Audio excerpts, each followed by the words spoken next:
Welcome back. Folks, I've interviewed almost 30 folks from the Savannah Bananas and their sister club, the Party Animals, from ownership to players, the dancing umpire, and the first base coach.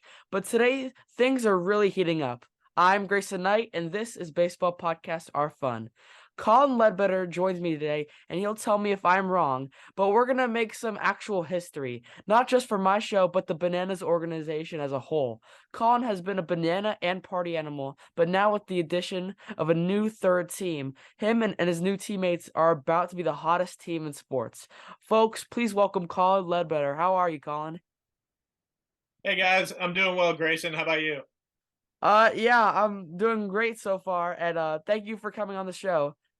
So we have a lot to discuss, but first, Colin, is it true that A, you're now a Savannah firefighter, and B, this is the first official firefighter interview? That is correct. Nothing is officially in writing as of right now. They're still working through some of the details. But once the 2024 tour kicks off, I will be a part of the Savannah Firefighters, our newest Banana Ball team, the third team in Banana Ball. So, really looking forward to this new opportunity. Man, this is awesome to hear. So the firefighters, I believe when I was watching the announcements for the teams, the party animals are gonna have their own tour and they're gonna be facing you guys, right? That's correct. Yeah, the Party Animals will headline almost 20 games during the 2024 season, and they will be playing us for all of those games. Okay, and are you guys gonna be playing the bananas at any point, or is it just the party animals? We'll be playing the Bananas and the Party Animals. So we'll be traveling with the Bananas to a few of their spots. We'll also be playing them in Savannah. We'll be playing the Party Animals in Savannah. And then when they go on the road for their headlining tour, we will go with them. Man, this is awesome news to hear. So thank you so much. So since we were talking about firefighters, and there may be some confusion to my 12 listeners, can you please explain why you guys settled on that name for the third Banana Ball team? Yeah, I wasn't a part of the naming process. It was a surprise to all the players. We did not know what the third team was going to be named. We knew that it was coming, but they kept all the details kind of under wraps. And so the idea behind it, from what I understand, is just to have, you know, a team that's like the all American good guys. We want to pay respects to our first responders that are so important in America, and so we just wanted to be kind of a feel good team that everybody could root for, and also pay homage to those people that serve our Mhm. communities. And especially since I've been by the fire station behind the outfield wall in Grayson Stadium a few times. So, okay, before Yeah, we we've got a fire department. Sorry, yeah, I was a little delayed. So okay, before we move ahead, we need to go way back. So you grew up in Arizona where you probably could play baseball year round, but what got you into baseball?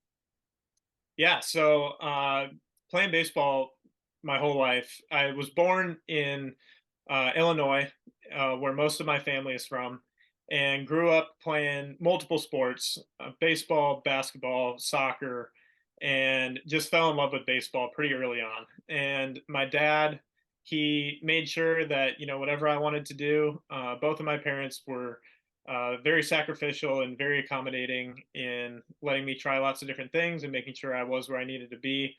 And once I kind of fell in love with baseball, my dad and I really bonded over that. And he took a lot of time to help me get better and take me to baseball games to watch, and just kind of grew that love in me for whatever reason. That's the one that stuck out to me. And like you mentioned, moving to Arizona was the best thing that could happen for me as a young aspiring baseball player, because I got to do it year round. And so I still played those other sports, but baseball was pretty much a full time commitment for me. We would a lot of times be running from soccer practice to baseball practice, just so that I could continue to pursue that year round. It was great. Mhm. Yeah, I love my dad. My dads are really special in our lives. And also Arizona because spring training and how you can do baseball year round. That's just a great place to move to. Yeah, there was always something going on, Mhm. whether it was spring training, like you were saying, or I became a Diamondbacks fan once I moved out there and started growing up. and they had the Arizona Fall League. My dad and I would go to a few of those games, and so it was truly baseball year round. Whether I was playing or watching, there was always something going on. Mhm. And in Georgia here too, I can play pretty much year-round baseball too. It's weather's really nice here. Uh, Yeah, Um, Georgia's great. I've really enjoyed being down here. This is my first off season in Georgia, and it looks a little different for me this year, coming back from injury and not being able to do a lot of baseball activity right now. But I'm doing a lot of my physical therapy out on the field, and the weather's been beautiful. So the South and Georgia in particular is really known as a baseball hotbed. So it's a good place to be. mhm. So did you have any siblings or close friends to compete with? So I'm the oldest of three siblings. My sister is a few years younger than me, and then my brother, who's the youngest, is a couple years younger than her. And they're both very competitive. Grew up playing sports. My brother and sister both kind of preferred soccer, but being in the same house growing up, we were always competing. We were making up games, and my brother and I would play wiffle ball in the backyard. And my sister actually was pretty good as well when she would join in. So my brother and I would say, played together the most. And I grew up in a neighborhood where there were quite a few kids my age, and we would get pick up wiffle ball games going and that kind of thing. So Mhm, um, yeah, being able to share that love with friends and family was really what helped me progress not only and get better, but also help me love the game more. mhm. I have a sister in my family, and she is super competitive. She never admits defeat, and it's like crazy to me. Yeah, you gotta love siblings, huh? Mhm. So adding on what you said earlier, the D-backs had an unexpectedly great season in 2023. So since you grew up out of there, were they your favorite team? Yeah, by far. There were a lot of great teams in the playoffs, a lot of teams that hadn't been there in a long time. So it was really great for the sport, I think. It was fun to watch a lot of those teams, and even the Rangers, disappointing to see them beat the Diamondbacks, but for them to win, having not won in so long, it was really fun to watch. And I think the game of baseball is really going in the right direction, capturing this younger upcoming fan base. And I think the D-backs have a lot of good young talent, and they're going to be good for a long time. So I'm excited to watch how they do in the future. Mhm. So I'm in 8th grade and getting ready for high school next year. So what was your high school baseball experience like? Yeah, I went to a pretty small private Christian school in the Phoenix area, and I was fortunate enough to be able to play on varsity as a freshman. One of the seniors on the varsity team got hurt pretty early on in the season. I had no expectation of playing varsity. I was out of tryouts. I was placed on the junior varsity squad and was happy just to be playing baseball in high school.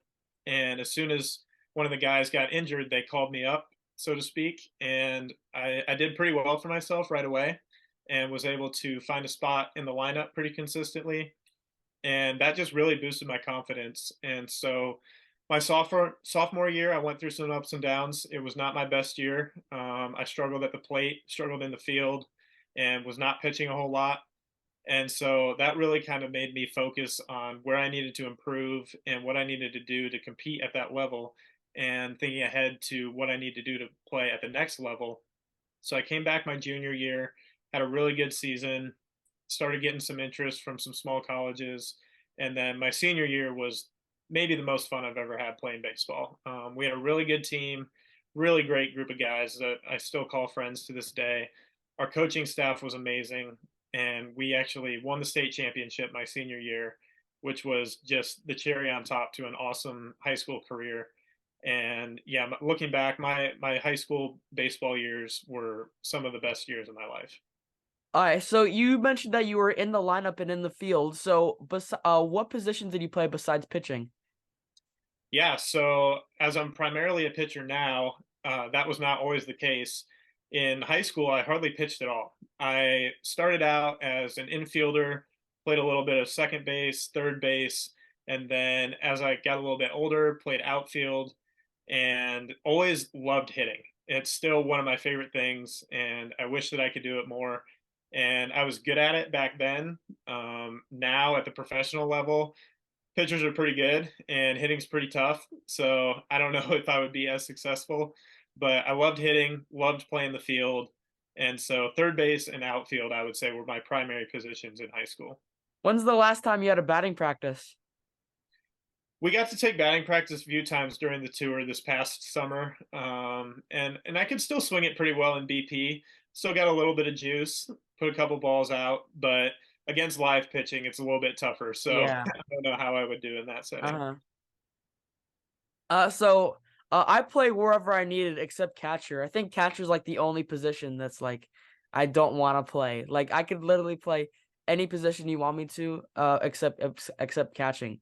But if you're a coach and a coach says go there, then I would go there instantly.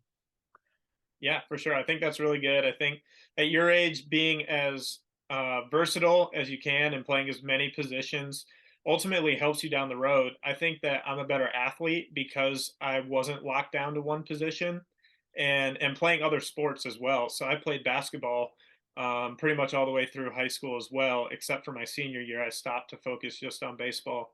But I think doing as many things that encourage different movements, different techniques is the best way to just be a good overall athlete. And those things have translated really well into helping me be a successful pitcher now. Mm.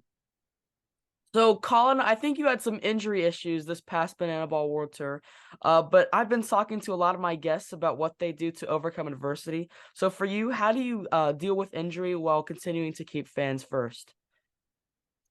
Yeah, unfortunately, I only got to pitch 2 innings on this past tour.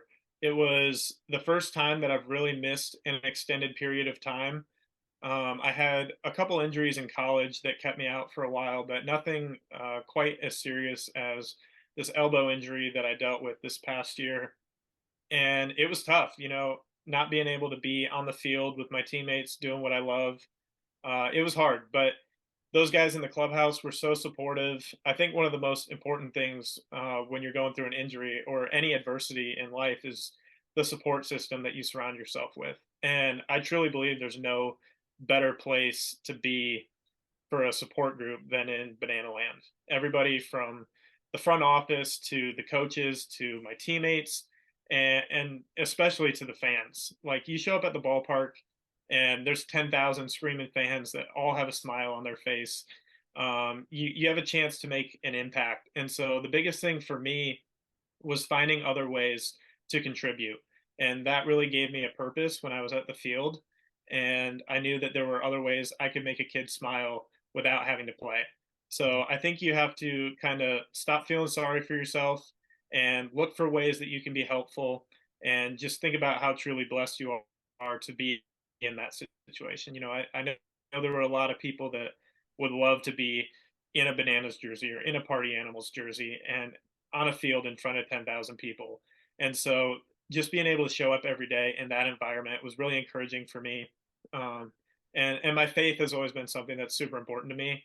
So relying on Jesus and trusting that God had a better plan um, always kept me focused and moving in the right direction. So, speaking of fans first, during the World Tour, what was something you loved during the inning changes that the crowds also enjoyed? So I would say my favorite part of games, not being able to play, became the player dance. So I'm sure you've seen it. Everybody's seen in the middle of the second inning, both teams, usually Bananas and Party Animals, would meet usually around the pitcher's mound, and our dancing first base coach Maceo would choreograph a dance for us all to follow him and do. And we always got a great reaction from the crowd from that. And so we could feeling that energy from the fans and the reaction that we got from the other guys on the field was really cool. And Mhm. so that was one of my favorites. Some of the ones I've seen are like the Rocket line with the when Yep. they do like the Rockets kicks. That's pretty Yep. cool. Mhm. So yeah, I like that answer. So the Party Animals ended up winning the World Tour this past season. So can you talk for a few moments about how heated the rivalry is between the Animals and Bananas? Yeah, it was kind of unexpected, I think. Not a lot of people had their money on the Party Animals to come out on top of this tour. We obviously have a lot of respect for the Bananas and the guys on those teams. we're all friends. We all hang out outside of the field, but we all got here to this high level because we're competitors and we love to win. And so that doesn't go away, even here in Banana Land. So every time we crossed those chalk lines and stepped onto the field, everybody wanted to win. Everybody was competing as hard as they can. And win or lose, the ultimate goal of Banana Ball is to put on a show for the fans. And so there would be times when things weren't going our way, and we might have thought, we got a bad call, or we weren't hitting well and we were struggling to score. We would get a little bit tense. But then you look around and you realize the environment you're in and people are still having fun. And you're like, if the fans are enjoying this so much, then why can't we? So it's a hard balance between competing and having fun, but I feel like we've done a pretty good job of figuring out where that middle ground is. And ultimately, we found that when we were having fun and just playing loose, that's when we played the best.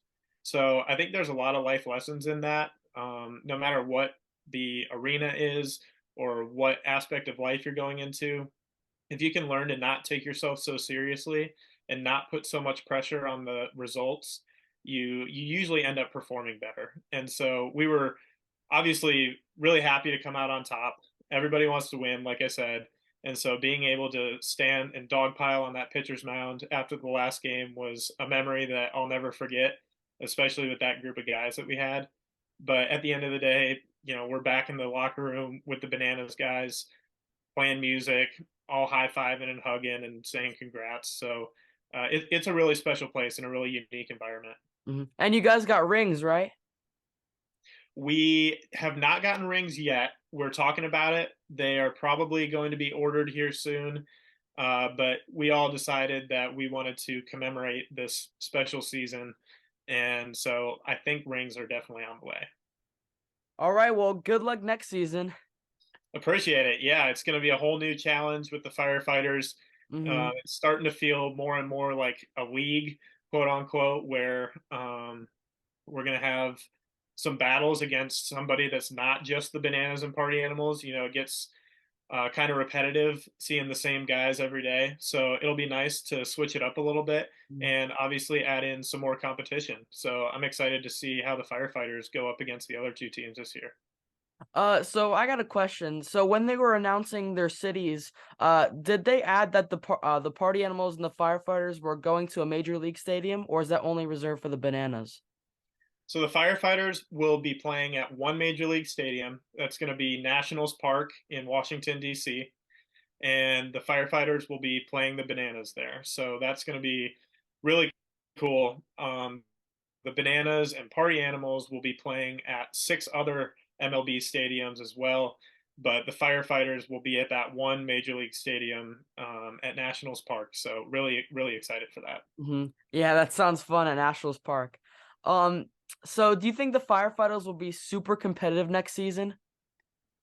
Absolutely. I think we have a good group of guys. Like I said, the final roster hasn't been nailed down yet, but there's going to be a good mix of some party animals that move over, some bananas that move over, and then some new guys that we're bringing in from tryouts that are hungry to make an impact in Banana Land. So the competition is going to be there. We had these tryouts during this off season to find the best banana ballers out there. So they're bringing in some really good competition, some guys that have played at a high level and are ready to move into this new game of banana ball and show what they can do. So that kind of goes in my next question was when you guys were looking to field a brand new team, what qualities were most important to the organization? We want to find the guys that are going to do something that fans have never seen before. That's our ultimate goal when we are coming up with performance pieces for banana ball games. And so we could have found a lot of guys that are good at baseball. There's a lot of guys, like I said, that have played at a high level and maybe now are out of the major leagues or minor leagues that are looking to continue playing. And they may be great baseball players, but we're looking for more than that. If there's not something unique about the way that they play, or if they don't have a willingness to try something new and to fail and get better, then that's just not the kind of fit that we're looking for here. So I didn't get to be a part of that kind of recruiting process. The coaches were at all of the tryout locations and had kind of a checklist of what they were looking for. So I know that they were very particular in the guys that they were bringing in, if they were going to be fans first, if they were going to be good teammates, and if they were going to be entertaining and try trick plays and fun walk ups and that kind of thing. So Mhm. the firefighters, although they're going to be new, you're going to see a lot of the same stuff that you see from the bananas and the party animals when it comes to dancing and trick plays and that kind of thing. I know you don't know much about the team yet, but how much fire do you think could be implemented into your routines? I'm hoping a lot. I think there's so many cool opportunities with this name and this brand, and fire obviously being like a major one. So I think we're gonna have a pretty cool entrance, kind of how the party animals come over the wall and shoot off fireworks, and how the bananas have their kind of starting lineup where they run through the tunnel. I think the firefighters are going to have a pretty cool entrance. I think there's going to be a lot of fire incorporated in the games. And then I'm excited to see if we do anything with like actual firefighters and like local fire departments, depending on where we go. I think it would be cool to incorporate Mm, them into the show as well. So there's endless possibilities with this new team, new brand, new name. And mhm. I know our entertainment and marketing team is working hard to come up with those promotions and stuff. So it's going to be really cool stuff for sure. Yeah, that seems awesome. Like maybe getting a local fire station, like maybe getting a few people to throw out the first pitch or something like that. That would seem really awesome to the fans and their communities. So before we get some wrap up questions, I want you to think back for a second. So I'm 14 now and I love baseball. But if you could go back in time right now, what's something you would tell your 14-year-old self? It could be about baseball or life. Yeah, I think I touched on it earlier, and um, I think the biggest thing that banana ball has taught me, and being a banana, is just to have fun. You know, the reason that I started playing this game was because it was fun, and I enjoyed being on the field and being with my friends. And as you get older and you start thinking about playing at higher levels, you get more pressure put on you, a lot of it from yourself. And so it kind of loses that fun sometimes and it becomes almost a chore or a job. And I never want this to feel like a job. You know, I could be doing a lot worse things. I could be sitting at a desk, and you know, nothing wrong with that, but that's just not really something that appeals to me. And so I think if I could just tell myself not to put so much pressure on myself, to have fun, to not be afraid of failure, because in my moments of failure have been when I've learned the most. And out of that failure, I've gotten a lot better, and I've seen a jump in my performance coming out of that, knowing what I need to do better. So I was always pretty self disciplined about getting myself in the weight room, going out to practice, that kind of thing. I was never really hard for me, but when I was doing it, it was almost because I felt like, oh my gosh, I'm not good enough. I need to get better here. I need to get better here. And while you always want to be getting better, you can't lose that fun aspect of the game. Mhm. So thank you for that, Colin. I love hearing those answers from my guests. So now we're moving to the best part, the not so rapid fire questions. You can answer with as much or as little info as you want. So you ready? Let's do it. So this question comes from one of your teammates, and I'll tell you after. So who is your favorite throwing partner in Banana Land? I hope I don't hurt anybody's feelings with this, but uh, I'm gonna give you two, and that's because I'm gonna go one from each team that I've played on. My first throwing partner when I first came to Banana Land and was a banana was a guy that I get told I look like a lot, and we share kind of similar features. Matt Malatesta. Mm-hmm. You do We look like we him. we get confused for each other quite a bit. And so when I first became a banana, Matt was just kind of the first guy that I played catch with. And we kind of stuck together after that and played catch together every day. And it was great. I was able to get a lot of feedback from him, and I think give some feedback to him as well. And so when I got moved over to the party animals, I was kind of like, oh my gosh, who am I going to play catch with? For the first couple of weeks. I kind of bounced around different throwing partners. And then we had a late addition. He actually started on a temporary contract and then earned a spot with us for the rest of the summer. And that was Tucker Perry, the submarine guy. So Tucker and I played catch together this last year, and he throws from a different arm angle, so he kept me on my toes quite a bit. But Does he throw like that during warmups? oh yeah, oh yeah, yeah. It was an experience, and but it was just a lot of fun grabbing him to go play catch every day. And Mhm. obviously, going through some injuries, I wasn't able to like long toss or play catch every day. I was on a pretty strict throwing program, and Tucker was always willing to do whatever I needed. If I said, "Hey man, I can't go very far today. I have 20 throws at 45 feet," he would say, "Whatever you need, I'll get you throwing done, and then if I need more, I'll go play catch with someone else." So Tucker was really accommodating and a fun guy to play catch with. Mhm. So now who do you think sent that question? Man, is it somebody that you've interviewed before? It is someone that I have interviewed before. Ooh, and I'll be honest, I don't know everyone that you've interviewed for sure. Well, you definitely know this person. Okay, I'm gonna guess it was Matt. It was Matt. It was Matt Okay. Malatesta. Did he But say me? Did he say me? yes, he did say you. Okay, all right. I Mhm. know we didn't play catch together this year, so that's all right if he didn't. I But but the question is, who has the best beard in the organization?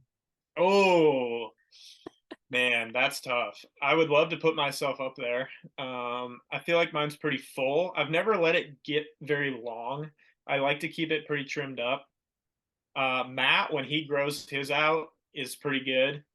I know Mhm. he went with the mustache look a lot this past year, so he never really had the full beard. We've got a lot of good facial hair on the team. Mhm. Kyle Louigs grows a pretty good beard. Mhm. Mike Vivacis has a great stash, obviously. Oh yeah. Um, but I'm a little bit biased, but I'm gonna say I have the best beard. I have no shame in saying that. Okay. Um. So what makes for a good throwing partner? Good throwing partner. Well, for one, obviously somebody who can hit you in the chest and not make you run. Something something else that has become really important to me at the higher levels of playing is someone who can give good feedback. And so if I'm playing catch and I'm missing to my arm side quite a bit, somebody that's able to recognize like, hey, you're pulling your front side, stay on a little bit longer and get out front. Somebody that can give those little cues and notices like when you're off a little bit is really important to me, and I try to do that with whoever I'm playing catch with as well. It's not a criticism. It's not like, "Hey man, like you're awful. Like can you just hit me in the chest?" It's constructive criticism and and guys, although sometimes that is what you want to say to somebody that's throwing it all over the place, but I know I've been that guy before, so I can't really speak. But yeah, that's something that I've really looked for in the higher levels that I've gotten to now. Mhm. So your LinkedIn says that you were in a choir at some point. So can you sing, or what's your favorite karaoke song? Ooh, favorite karaoke song, courtesy of the Red, White, and Blue is up there. Party in the USA is one of my go-tos. I enjoy singing, but I've never done it in front of large groups of people, except for karaoke, maybe. I was in choir in high school, and if I'm being honest, I only joined because the choir was going on a really cool trip that year. And so I had the opportunity to go to London in high school on a choir trip. And so when Okay. I heard they were going, me and a couple of my buddies were like, "Oh, that'd be awesome to go. We should join choir." So I did it, and then ended up really enjoying the performances and the recitals and singing with the group. So I would say singing in a group is more of my speed. Like I said, I'll belt it out when I'm in the car by myself or in the shower, but I think I'm too nervous to sing in front of anyone. Hey, so this wasn't you when you were in choir? No, no, I'll admit I started out that way, and then once I realized how much fun it was to actually just sing, and when you're in a group that big, no one really singles out your voice anyway. So I was like, nobody's gonna hear me really. So no, I wasn't really a big lip syncer. Okay. So what did you do at your banana tryout that got you selected? Oh man, um, I'll be honest. I was not very outgoing at that point. I was pretty shy and had always played baseball in a traditional setting where you show up, you get your job done, and you leave, and you don't make it really a show. And so when I got here and they were like, do a trick pitch or we need you to sing karaoke and then do a dance, I was like, oh my gosh, this is way out of my comfort zone. And so when I went in the game to pitch, I started out by striking out the first hitter, and that got a lot of the nerves calmed down. And then I started mixing my timing with some double leg lifts and with holding the ball in different places and kind of being crazy with that. And so I kind of progressively got more and more out of my shell. But I think a lot of what struck the coaches was just my willingness to do whatever they asked. So we obviously had to learn a few dances at the tryout, and I just said, if I'm here, I might as well buy in and just show them what I got. So I just was, like I said, willing to do whatever they asked, and then was lucky enough to make the team. And once that happened, I really came out of my shell and did a couple of 3-2-2s and messed around with some trick pitches. So it's been a slow progression to kind of get more comfortable doing those things, but it's something that I really enjoy now. So when you're not playing baseball, what is something people would be surprised to learn about you? Oh man, I enjoy playing video games a lot.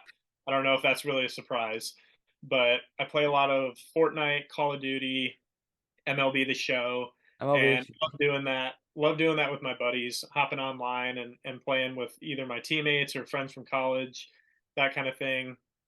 I like going to the beach.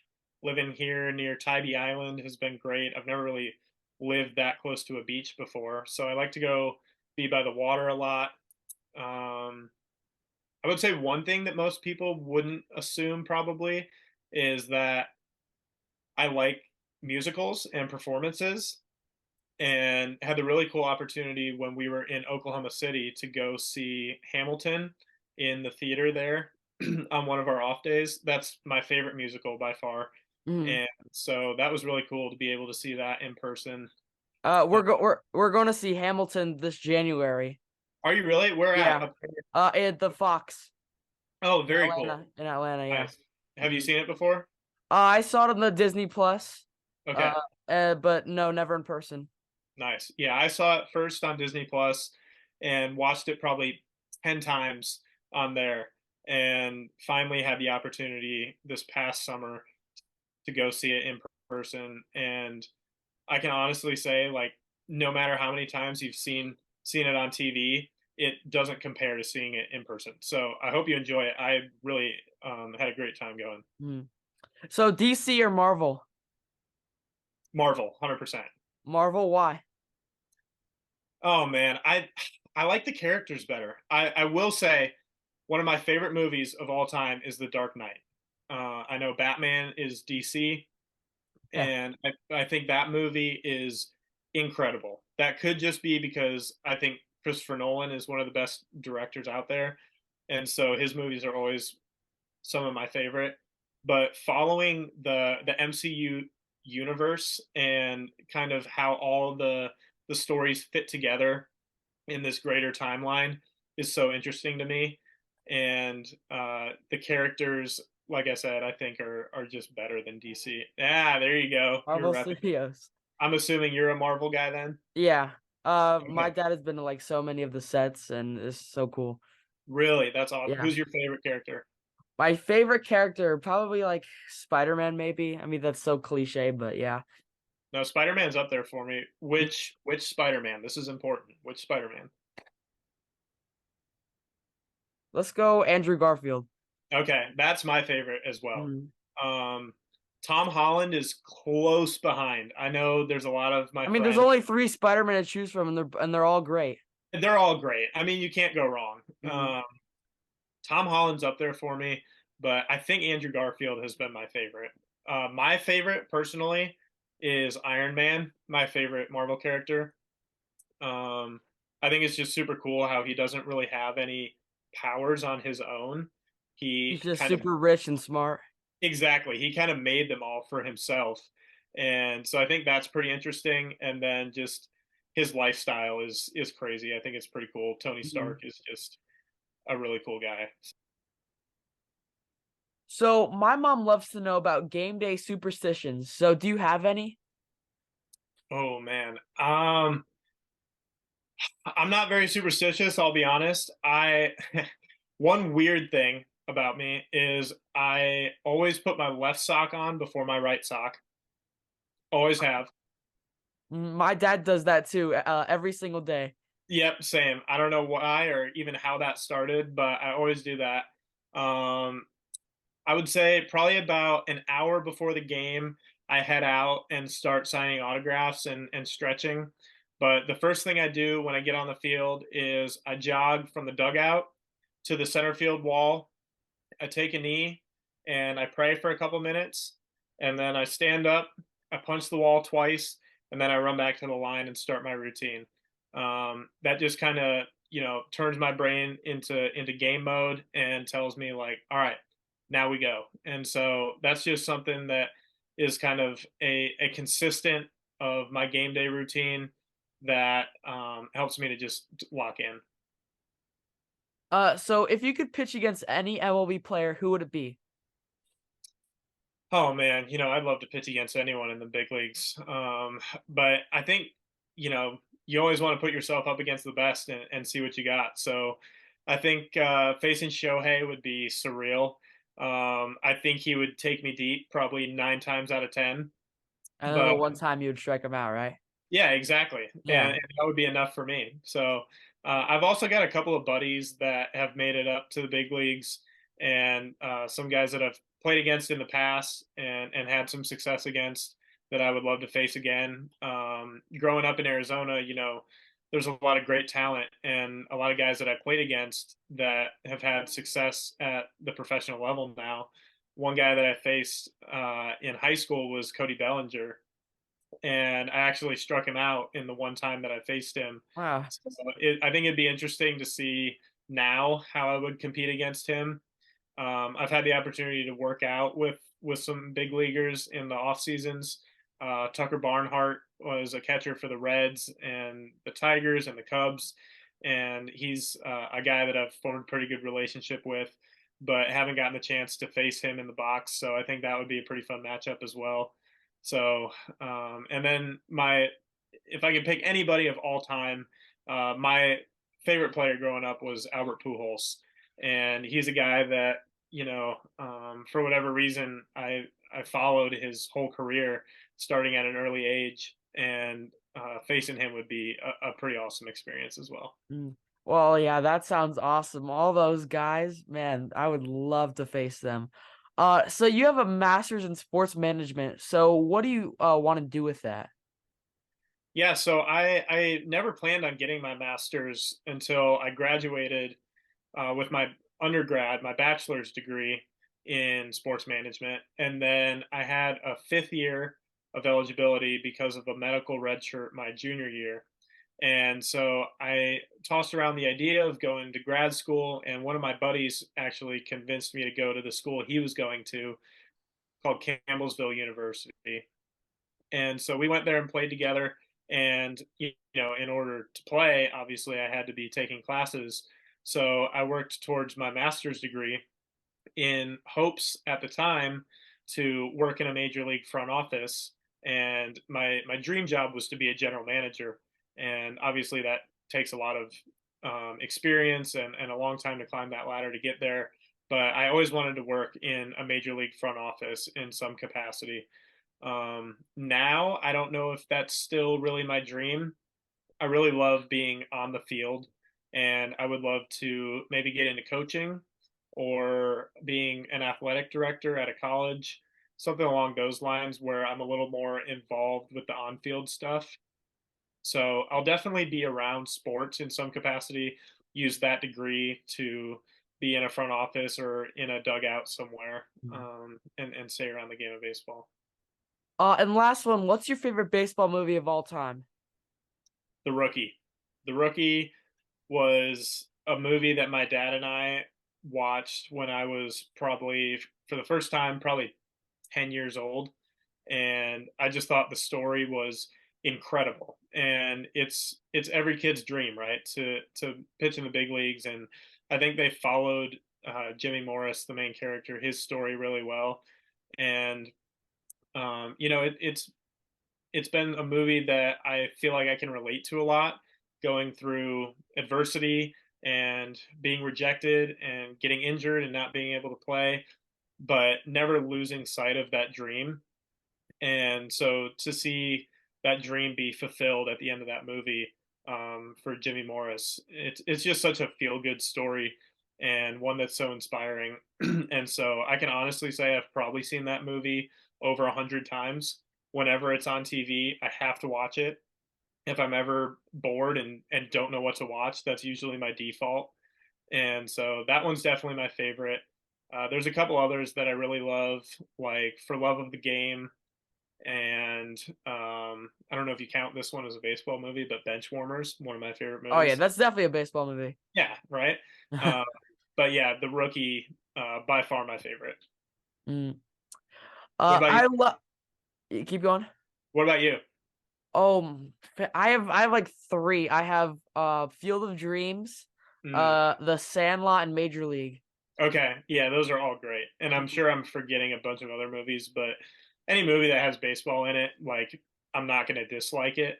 Mm-hmm. Uh, but those movies that you mentioned are probably in my top 10 as well. Mm-hmm. And every Kevin Costner movie that has baseball in it. Yeah, exactly. So I love this, Colin Ledbetter.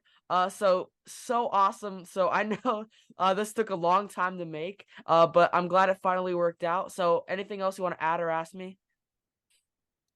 No, this was awesome. This was something I've been hoping to do for a long time, and so I appreciate you giving me this opportunity. It was great to learn a little bit more about you, and excited to see you at some banana ball games in the future. Well, thanks again for your time. So if you want to follow Colin, you can check out his Instagram at Colin_Ledbetter_ or visit the SavannahBananas.com for all 2024 tour schedule information. Personally, I can't wait to see Colin and everyone else here in Gwinnett County next March. And to my listeners, you can help my show by subscribing to Baseball Podcasts Are Fun on Spotify, YouTube, and Instagram. Please check back soon for an all new guest. Until then, that was Collin Ledbetter. I'm Grayson Knight, and this was Baseball Podcasts Are Fun. Don't forget to swing for the fences. See ya.